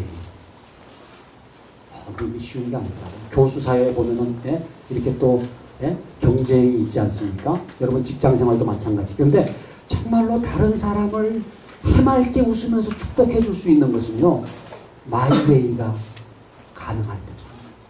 그러니까 그 사람하고 이게 경쟁 관계라고 생각하면은 이게 막 상처가 되는 거죠. 근데 그게 아니라, 나는 마이웨이가 있다. 그리고 그 사람은 그 사람의 길이 있다라고 생각할 때, 우리는 정말 동역자지 무슨 경쟁자가 아니라는 거예요. 여러분, 하나님 나라에는요, 경쟁자가 없습니다. 하나님 지체론, 이 고린도전서도 마찬가지고 로마서도 마찬가지고 이 바디 프린시플, 지체론을 얘기하거든요. 이건 뭐냐면, 눈이 하는 게 다르고, 귀가 하는 게 다르고, 입이 하는 게 다르죠. 손이 하는 게, 이게 다 각 지체가 가지고 있는 어떤 펑션이 있다는 거예요. 이게 경쟁 관계가 아니라는 거예요. 오히려, 예? 서로가 서로를 요긴하게 여기라는 거예요. 약한 지체를 더 귀하게 여기라는 거예요. 왜? 경쟁이 아니라 각각의 독특함이 있기 때문에. 그러니까 우리가 서로가 정말로 어떤 그 마이웨이가 있다고 하는 걸 인정할 때 진짜 더불어 있을 수가 있고요. 진짜 축복해 줄 수가 있고. 여러분, 교인 중에 누가 잘 됐다 그러면요, 정말로 환하게 웃으면서 진짜 축복해 주는 거예요. 겉으로는 웃지만 마음으로 눈물 흐르는데, 그래서 그냥 속상해 그래가지고 그러지 마시고 정말 이렇게. 그래서 이 진정한 diversity and unity, 이게 다양성과 단일성, 하나됨이라고 하는 건요, 진짜로 다양하다고 하는 것을 인정할 때, 예? 진짜 하나가 될 수가 있어요. 예? 획일주의가 하나가 되는 게 아닙니다. 정말로 다양한 것을 서로가 인정할 때 온전한 하나를 이룰 수가 있는 거예요. 그래서 공동체는 집단주의와 구별됩니다. 그러니까 집단주의는 이게 획일주의예요. 그냥, 예? 하나로 그냥, 예? 딱 줄 세우는 거, 그게 아니라 공동체는 서로의 다양성을 인정해 주는 겁니다. 그래서 여기다 이렇게 이 education of difference라고 하는 게 뭐냐면요. 다름이 교육한다. 이게 무슨 얘기냐면요. 서로가 다르기 때문에 교육이 있을 수가 있는 거예요. 다 똑같으면 배울 게 없어요. 근데 서로가 다르다고 하는 게 얼마나 큰 축복인지 몰라요. 우리 교인들이요. 다르기 때문에 때로는 우리가 속상하고 상처받는다고 생각하고 다르기 때문에 그 사람을 정죄하고 판단할 때가 있지만 그게 아니라 다르기 때문에 배울 수가 있고요. 다르기 때문에 풍성해지는 거예요. 이 학교에 속해 있는 우리 성도님들이 다 다양하기 때문에 풍성한 겁니다. 그래서 difference가 education 한다. 네? 다름이 교육한다. 이게 education of difference예요. 다름의 교육. 그래서 다름을 차별하지 않고 정말 다름의 다양성을 인정할 수 있는 것이 진정한 공동체의 원리입니다. 그렇기 때문에 여러분 우리가 지역도 다르고 출신 배경도 다르고 뭐 지금 사회 경제적인 지위도 다르고 다 다를 수가 있지만 그 다른 것을 무시하거나 정죄하는 게 아니라 그 다름을 인정하면서 경쟁할 수 있는 거예요. 그래서 다양한 은사를 인정을 하는 거예요. 교회도 은사 공동체고 학교도 은사 공동체고 학급도 은사, 가정도 은사 공동체고요. 은사 발견 공동체. 은사 발견 공동체. 은사를 어떻게 발견하느냐? 조금 이따 설명드리겠습니다. 기대하시라. 네, 그 다음에 넘어갑니다. 7번째, 이제 마지막으로는 하나님의 나라예요. 하나님의 나라. 모든 은사에는 방향이 있습니다. 하나님이 은사를 주신 데에는 뜻이 있다 그랬잖아요. 은사는 누군가를 섬기기 위해서 주신 거예요. 여러분, 절대 은사는 자기 만족을 위해 주시는 게 아니에요. 모든 은사는요, 누군가를 섬기기 위해서 주시는 겁니다. 그러니까 여러분이 어떤 은사가 있잖아요. 그러면 이걸로 내가 한몫 봐야 되겠다. 그게 아니라 이걸로 섬겨야 되겠다는 거예요. 저희 아버님이요, 돌아가신 지 이제 뭐 20년 세월이 지났습니다만은 저희 아버님이 목회를 하셨는데 저희 아버님이 이제 부흥회를 많이 하셨어요. 저희 아버님이 이제 저에게 좀 이렇게 연로하셔서 이렇게 좀 힘이 없어 보여서 아버님 어떻게 이렇게 좀 힘이 없으시는 것 같습니다 했더니 내가 요즘에 회를 못 먹어서 그렇더라고요. 그래서 무슨 회를 못 드셨는지 부흥회 그러더라고요. 부흥회를 하셔야 힘이 나는데 부흥회를 못 드시니까 이게 횟감이 부족하니까 힘이 없으시다 그러더라고요. 근데 저희 아버님이 병 고치는 은사가 있으셨어요. 그러니까 저희 자녀니까 알잖아요. 그냥 이렇게 무슨 뭐 괜히 쇼를 하는 게 아니라 진짜 저희 아버님이 병 고치는 은사가 있으셨어요. 근데 저희 아버님은 당뇨, 고혈압도 있으셨어요. 당뇨하고 고혈압이 같이 오니까 참 힘들더라고요. 병 고치는 은사가 있으면 자기 병 고치면 되잖아요. 자기 병. 그러니까 그 병 고치는 은사는요, 다른 사람을 섬기기 위해 하나님께서 허락하신 것이기 때문에요. 이 교인들이 누가 이렇게 아프다 해서 전화 오면요, 가는데요, 여러분 새벽 2시에도 가시더라고요. 근데 이게 뭐냐면요, 은사가 있다고 하는 것은 섬기는 통로이기 때문에. 여러분 가르치는 은사가 있습니까? 그 가르치는 은사가 있다고 하는 건 뭐예요? 누군가를 섬기기 위해 주신 은사예요. 권위하는 은사도 마찬가지입니다. 여러분 각양각색의 은사가 다 왜 허락해 주셨느냐? 누군가를 섬기고 누군가를 봉사하기 위해서 하나님께서 주신 은혜예요. 그래서 은사는 그 다음 쭉 넘겨주시면 은사는 타인을 섬기기 위해 주신 것이다. 그렇기 때문에 여러분 내가 어떤 은사를 가졌다. 그것은 누군가를 그 은사로 섬기게 하시는 하나님의 방향이 뜻이 있는. 또 섬기면은 그 은사를 계속 충만하게 부어주시더라고요. 근데 그거를 섬기지 않고 그걸 그냥 자기만을 위해 쓰려고 한다든지 아니면 그게 그냥 고여있는 물처럼 그렇게 되면 그게 썩어버려요.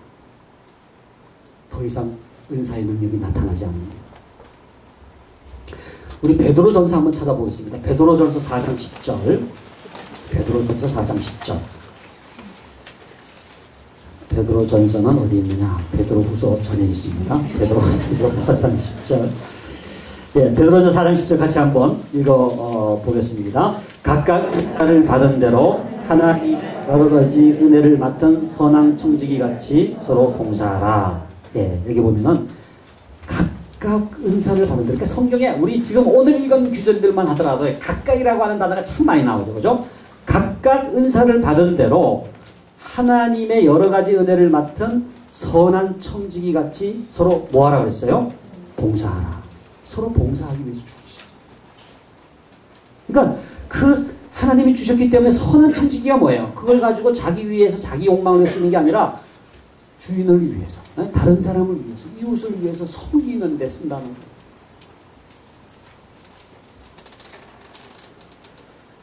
여러분, 우리가 가지고 있는 은사는 남을 위해서 쓰고요. 교회가 가지고 있는 은사는요, 하나님의 나라를 위해서 쓰는 겁니다. 그러니까 세상을 섬기는 교회가 아니야. 세상을 섬기는 교회가 아니야. 예? 우리도 이웃을 섬기고 교회도 세상을 섬기고, 그래서 교회 성장주의가 아니라 하나님의 나라. 예? 교회가 성장하는 것 중요하죠. 그러나 교회가 성장하는 것 자체가 궁극적인 목적이 아니라 세상을 섬기고 하나님의 나라를 이루는 거예요. 그래서 하나님의 나라는 어떤 나라냐? 이건 제가 이렇게 표현해 봤습니다. 하나님의 나라는 은사로 모자이크된 나라. 제가 표현해 놓고 너무너무 좋더라고요. 은사로 모자이크된. 여러분 모자이크 아시죠? 다 붙이는 거죠. 근데 다양한 은사가 이렇게 퍼즐 맞추기 하듯이 이렇게 은사가 모아져서 이루어지는 나라가 이게 하나님의 나라예요. 킹덤 오브 갓. 예? 하나님의 나라. 그러니까는 여러분 정말 이 은사를 통해서 한 사람 한 사람의 은사가 불이 붙게 되면요, 그 은사 이게 다 이렇게 퍼즐 맞추듯이 해가지고 이루어지는 나라가 하나님의 나라예요. 네? 하나님은 은사들을 통해서 영광 받으시기를 원하시고 은사들을 통해서 하나님의 나라를 이루어 가시기를 원해요. 섬기는 은사, 권위하는 은사, 예, 누구는 또 가르치는 은사, 예, 각의 은사를 통해서 하나님의 나라를 이루어 가십니다. 하나님 나라의 비전을 갖는다고 하는 것은 은사 개발을 촉진합니다. 하나님, 저도 하나님의 나라를 사모합니다 라고 할 때 내 은사가 막 불이 붙어. 그래가지고 우리가 모든 거 다 할 수 있는 게 아니죠. 하나님, 저는 이 부분을 감당하겠습니다. 네? 이게 이제 모자이크의 한 부분이죠. 그래서 하나님의 나라를 사모하니까 제가 받은 은사는 저는 교육 중에서 이렇게 가르치고 또 이렇게 이 땅의 교육을 치유하는 게 저는 비전이거든요. 그러면은 그 비전을 가질수록 저의 이 가르치는 은사는 더 불이 붙는 거예요. 네? 사모하는 거예요. 필요는 발명의 어머니, 그죠? 비전은 은사 개발의 어머니. 이것도 참 이 지혜를 주셔가지고 제가 이렇게 비전은 은사 개발의 어머니. 그러니까 어떤 하나님 제가 이런 비전을 이루고 싶습니다라고 하는 것은 은사에 풀을 붙여주고 은사를 개발하는 어머니 같은 역할. 네? 필요는 발명의 어머니인 것처럼. 그래서 이 비전과 은사가 이렇게 맞물려 있더라고요. 그래서 이 하나님의 나라를 추구하는 이 비전이야말로 밭에 감춘 보화와 같다. 가치와 의미의 원천이 된다. 넘겨주시면은, 자, 요거는 이제 세속적인 진로 결정의 과정을 보면 이렇게 됩니다. 아까 7가지 이렇게 통통한 송아지가 있었는가 하면은 요거는 이제 빼빼 말른 이제 그 잘못된 이 7가지 여정이 되겠는데, 부모의 허영심. 아까는 뭐였어요? 은사. 아이의 은사를 발견하는 건데 그게 아니라 부모의 허영심을 가지고 아이들을 바라보는 거예요. 그 다음에 아까는 소명, 부르심이었잖아요. 근데 욕망. 그래서 그 다음에 일반화된 타자. 아까 우리 말씀드렸죠. 진짜 어떤 자기 발견이 아니라 일반화된 타자. 그냥 야, 다 글로 가더라, 야. 뭐 엄친아 엄친딸 얘기했습니다만 다 그렇게 하더라. 그러니까 너도 그렇게 해야 되지 않느냐 라고 해서 넓은 길로 가는 거 일반화된 타자고요. 그렇기 때문에 획일성이에요. 획일성. 독특성이 아니라 획일성. 그 다음에 모방이에요. 모방.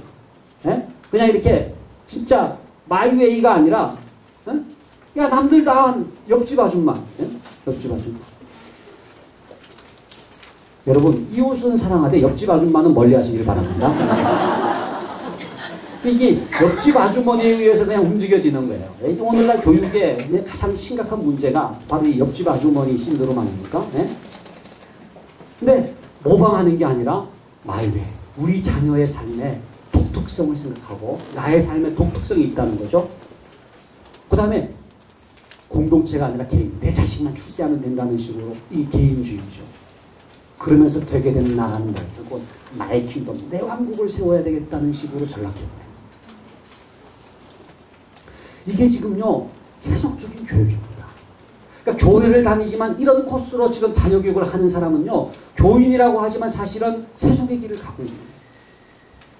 요걸 한번 비교해보면 다음 넘겨주시면은요 요 두 가지를 이렇게 이제 교육에서 저는 두 가지가 지금 싸우고 있다고 생각해요. 우리 안에 정말 두 가지가 싸우고 있어요. 여러분 자녀 교육은요 영적 싸움입니다.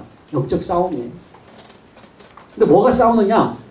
은사냐 부모의 허영심이냐, 예? 소명이냐 욕망이냐, 자기 발견이냐 일반하는 타자냐, 독특성이냐 획일성이냐, 나의 길이냐 모방이냐, 공동체냐 개인주의냐, 하나님의 나라냐 나의 왕국.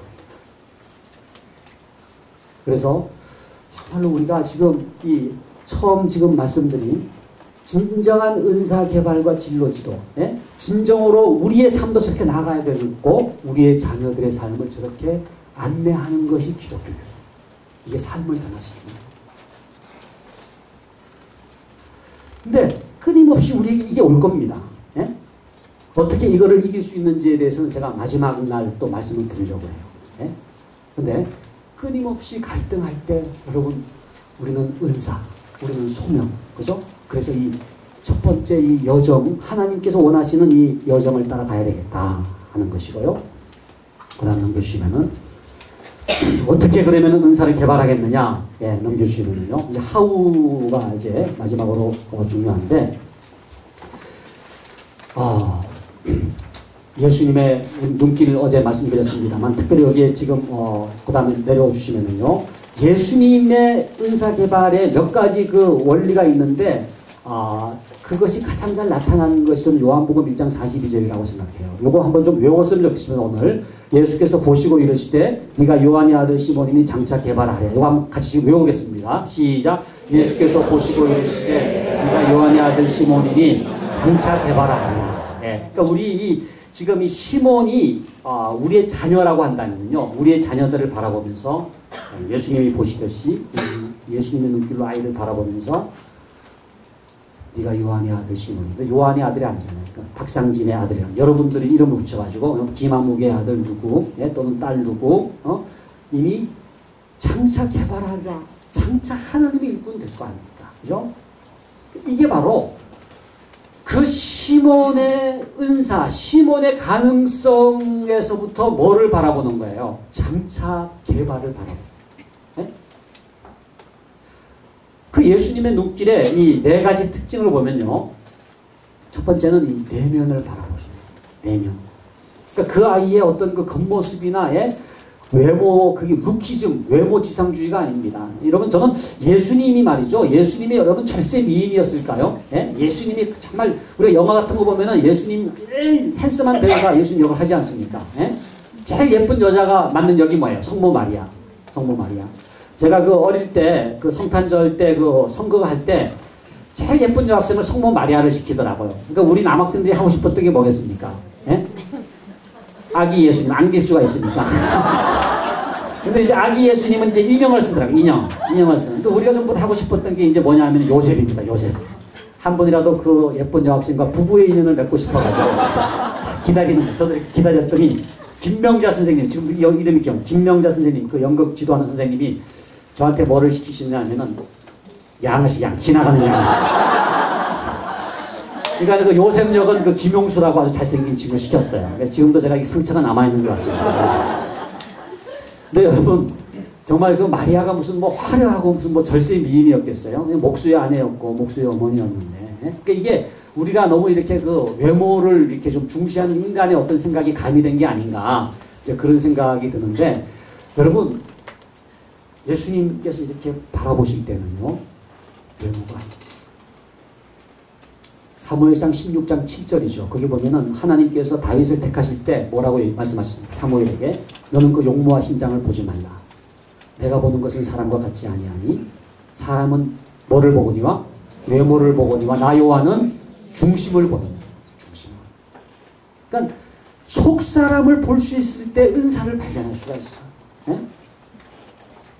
그러니까 그 아이의 어떤 겉모습 그게 아니라 정말로 그 아이의 내면을 바라보는 눈길이 은사를 발견하는 눈길이다. 첫 번째고 두 번째는 뭐냐면요. 주목해야지 은사가 보입니다.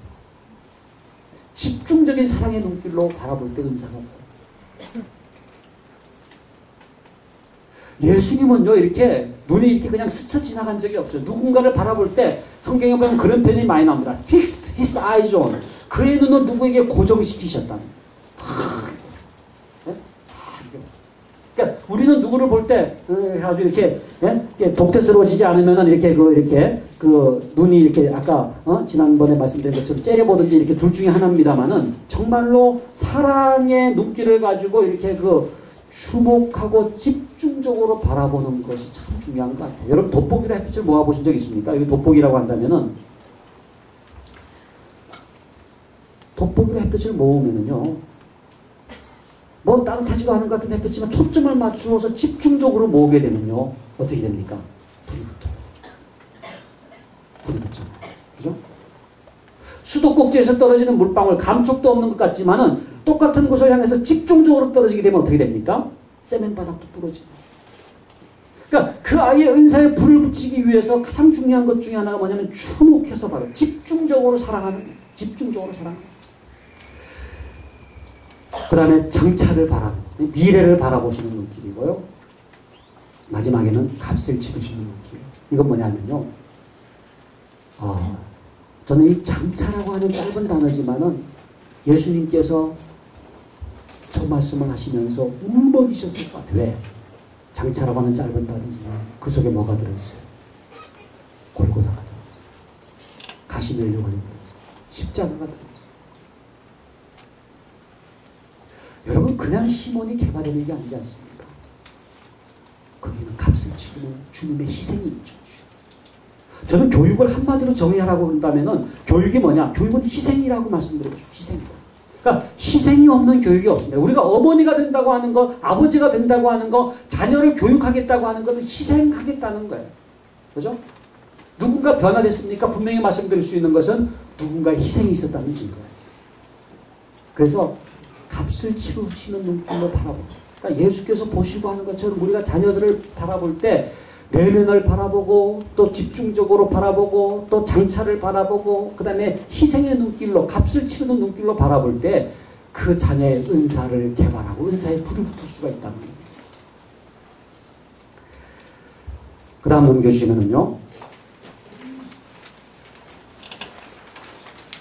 은사 교육의 원리인데 우리가 우리 자녀들의 은사를 발견할 때요, 몇 가지 원리가 있는데, 세 가지 보통 얘기를 하죠. 그게 뭐냐면은, 은사는요, 잘하는 겁니다. 그 아이가 잘하는 게 있어요. 예?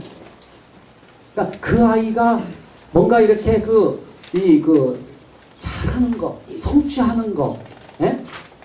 그리고 좋아하는 게 있어요. 그러니까 잘하는 것과 좋아하는 것이 여러분 그게 일치될 때 그게 굉장히 중요한 은사적 발견입니다.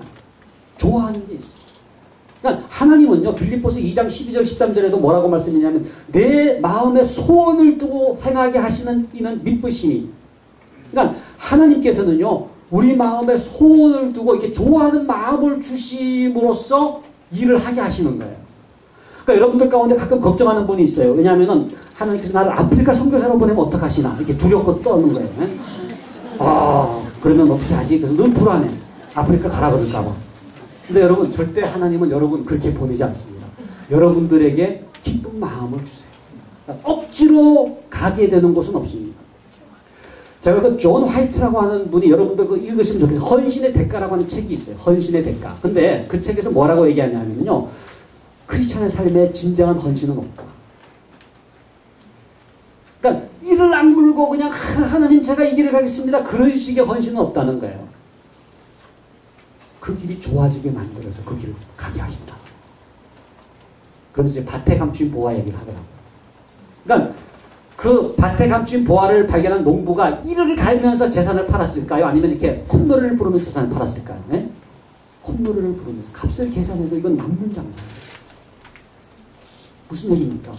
정말로 우리가 이 신앙의 원리라고 하는 것은 이 내적인 가치를 계산할 때 이거는 아무리 계산해도 이건 남는 거예요. 그러니까는 너무너무 감사하고 감격하면서 선교하는 거지 억지로 보낼까봐 걱정할 필요 없어요. 예? 껌판에 시키시는 악독한 주인이 아니야. 마음의 소원을 두고 행하게 하시는데, 그러니까 진짜 그 선교하시는 분들, 예? 우리는 보면 어떻게 하나 하지만은 즐거움이 있어요. 예? 목회가 얼마나 어려우면 우리 신기영 목사님 이렇게 늘 기쁨이 있잖아요. 예? 아멘입니까? 감격이 있는 거예요. 예? 그러니까 우리가 이 그 하나님의 일을 한다라고 할 때, 예? 억지로 하는 게 아니다. 예? 거기에는 기쁨이 있고, 그렇기 때문에 그 아이가 좋아하는 어떤 것, 그게 은사 발견에 굉장히 중요한 원리고요. 그 다음에요, 굉장히 중요한 원리 중에 하나가 다른 사람에게 유익을 주는 것. 자기만 즐겁고 다른 사람은 괴로운 거 아니고 누군가를 섬길 수 있는 것. 그러니까 다른 사람으로부터 인정을 받는다고 하는 건 참 중요하고요. 그 인정에 중요한 역할을 해야 될 사람이 누군지 아십니까? 부모예요. 그 은사가 다 부모의 격려를 통해서, 부모의 칭찬을 통해서 불이 붙게 되는 거예요. 그러니까 칭찬의 1차적 그 어떤 존재, 예? 1차적 역할을 해야 될 사람이 부모입니다. 그 다음에는 교사죠. 예? 그 다음에는 이웃사람, 친구가 되겠죠. 그래서 우리의 칭찬이 왜 중요하냐면요, 은사를 발견하는 그런 어떤 그 신호등이 되기 때문에, 사인이 되기 때문에 그 아이는 여러 가지 칭찬을 통해서 자기 삶을 이렇게 발견하게 되는데요. 그 은사에 대해서 여러분이 이렇게 칭찬해 주시면요, 은사에 꽃이 피는 거예요. 제가 그 교육, 이제 저는 대학 들어간 다음에도 제가 이제 교육학과를 다녔거든요. 근데 제가 딱 대학교 1학년, 교육학과 1학년인데 저희 아버님이 가족들 저희는 이제 모여가지고 이렇게 무슨 얘기를 나누게 되면 교육 문제 나오면 저한테 네가 교육 전문이니까 얘기해봐. 얼마나 제가 격려가 됐는지 몰라요. 제가 1학년이 뭘 압니까? 근데 그냥 신문에서 무슨 뭐 입시제도 나오면 우리 이제 상진이가 교육 전문가니까 얘기해봐라. 그러니까 제가 막 교육자들하고는 전부 스크랩했던 것 같아요. 해가지고 교육은 내 거다. 그래서 서점에 가도 교육, 그전보다 이건 내 거라고 생각했어요. 왜냐하면 너무너무 격려를 받았기 때문에. 그러니까 우리가 아이가 어리더라도요, 그 아이의 전문성이라고 그럴까요? 그 아이의 은사에 대해서 인정해주게 될 때 그 아이가요, 은사가 그냥, 예? 부흥을 하는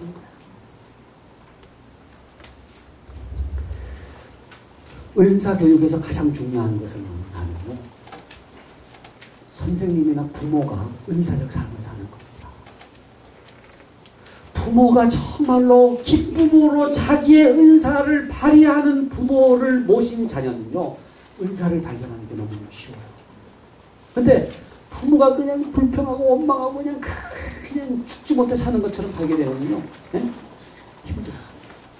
그래서 이게 은사의 삶을 사는 교사를 만난 학생이 은사를 발견하게 되고, 은사의 삶을 사는 부모를 만난 자녀가 은사를 발견하게 됩니다.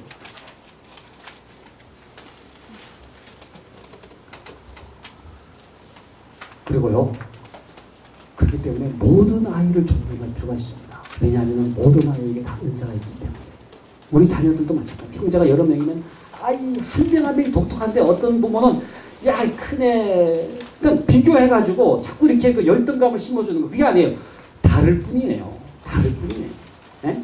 그렇기 때문에 뭐 그냥 이렇게 누구를 기죽이고 누구를 기세우고 그게 아니라 정말로 모든 아이에 대해서 존중하고, 은사가 없는 아이는 없다. 모든 아이에게는 가능성이 있다는 거예요. 그 다음에요, 잠재적 교육 과정의 중심. 이게 뭐냐면요, 학업 성적만이 아니라 그 아이의 생활이 전부 다 이게 보배와 같은 거예요. 그 속에서 아이들의 은사가 막 드러나기 때문에. 예? 그렇기 때문에 성적만을 가지고 여러분 그 아이들을 그냥 책망하지 마시고, 그 아이의 평소의 삶을 잘 이렇게 지켜보시면서 격려를 해주시는 거예요. 이게 생활 속에서 은사는 발견되기 때문에.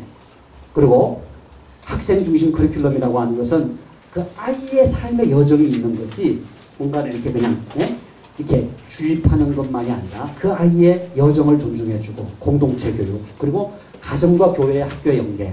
요거는 이제 나중에 좀 결론적으로도 말씀을 드리고 싶은데, 저는 이안교회가 가정과 그 다음에 교회 학교 선생님과 여러분 교회 학교 선생님과 우리 부모님들이 좀 가끔 만나셔야 돼요. 그 자녀에 대해서 같이 얘기하셔야 돼요. 그러면요, 그 자녀의 너무나 귀한 것들을 발견할 수가 있어요. 그러니까 부모가 알지 못하는 걸 교회학교 선생님이 얘기해 줄 수가 있고, 교회학교 선생님은 선생님이 모르는 걸 아이들에 대한 그 정보, 그런 그 은사에 대해서 부모님으로부터 들을 수가 있어요. 그리고 학교까지 같이 연결되면 너무너무 좋아요. 이건 학업이라고 하는 게 여러분, 이게 그냥 세속적인 게 아니거든요. 1 더하기 1이 2라고 하는 게 이게 사탄의 것입니까? 그게 아니잖아요. 그러니까 모든 지식은요, 그 아이의 그 실력, 그 아이의 진정한 은사 개발과 이게 연결이 되어 있기 때문에 가정과 교회, 학교가 연계되고, 그 다음에 칭찬과 경계의 원리 다시 한번 강조해드리고 싶습니다. 그 다음에 마지막으로 입시에 대한 새로운 이해인데요. 이건 뭐냐면요, 여러분, 입시라고 하는 거를 우리가 그냥 이렇게 그 세속적으로 생각하면 그냥 뭐 좋은 대학 들어가고 뭐 우리 아이들 그냥 이렇게 남들이 다 가는 그게 아니라 은사의 관점에서 바라볼 때 저는 5가지를 말씀드리고 싶은데, 기독교적인 입시 이해가 뭐냐? 소명의 관점에서. 입시는요, 하나님이 그 아이를 부르시는 거. 어떤 능력으로 부르시는가? 그게 그 아이의 입시에 대한 첫 번째 기독교적인 관점입니다. 하나님이 이 아이를 어떤 영역으로 부르시는가, 어떤 전공으로 부르시는가. 그러니까 하나님의 부르심의 관점에서 입시를 보는 거. 두 번째는 그 아이의 은사가 개발되는 통로가 입시입니다. 은사가 개발되는 통로. 그러니까 무조건 수능 점수 가지고 배치하는 게 아니라 이 아이가 좋아하는 거, 잘하는 거, 그 아이의 은사를 따라서 진로를 결정하는 게 너무너무 중요한 입시에 대한 기독교적 관점이고, 세 번째는 탁월성인데, 이거는 1등 하는 게 아니라 최선을 다하는. 최선을 다하는. 그리고 지적인 탁월성만이 아니라 도덕적 탁월성, 예술적 탁월성, 대인관계적 탁월성, 영적 탁월성, 이런 진정한 탁월성을 추구하는 거, 이게 너무나 중요하고요. 네 번째는 공동체의 관점. 내 자식만 출세하면 되는 게 아니라 더불어 다른 사람을 생각할 수가 있고요. 마지막에는 입시는 뭐냐? 하나님 나라에 파송하는 것. 여러분, 입시를 친다고 하는 것은 이제는 하나님 나라의 일꾼을 파송하는 파송식이에요. 정치, 경제, 사회, 문화, 각 영역 속으로 이제 하나님의 일꾼을 파송하는 파송식이다. 이런 관점으로 입시를 생각하면요, 이게 입시와 은사가 연결이 됩니다. 네? 저는 우리 이한교회에 있는 아이들이요, 입시를 정말 이렇게 기독교적으로 바라봤으면 좋겠어요. 그러면은 내가 왜 공부하는지 이유를 깨닫고, 그 하나님의 부르심에 응답하기 위해서 더 최선을 다하는 거예요. 그래서 이제 마지막 넘겨주시면은 이제 끝나게 되는데요.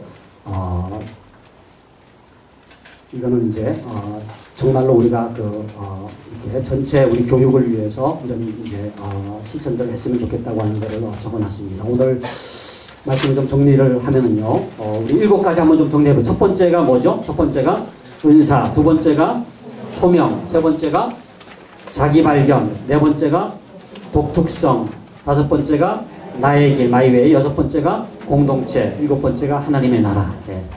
이게 통하는 거예요. 그래서 정말 우리 자신이 아까 그 유흥에 대해서 말씀드렸습니다만은 정말 중년기를 맞이한 우리가 이제는 정말 마이 웨이를 찾아서 우리의 은사로, 저는 이렇게 생각합니다. 지금 무슨 어떤 직장을 갖고 그게 아니라 여러분들이 정말 누군가를 섬기기 위해서 하나님께 주신 은사를 이렇게 그 풀을 붙여가지고, 이게 좀 타오르는 삶을 살았으면 좋겠어요. 여러분 있어요. 여러분들도 이제는 깨닫지 않습니까? 나에게 이런 가능성이 있다고 하는 거. 나도 즐겁고 누군가를 유익을 줄 수 있고, 또 내가 잘할 수 있는 그것으로 인해서 마음껏 하나님의 교회를 섬기고 하나님의 나라를 이루어갈 수 있고, 우리 자녀들이 또 그런 그 은사를 통해서 하나님의 일꾼 되는 귀한 부모님들 될 수 있기를 주님의 이름으로 간절히 축원합니다.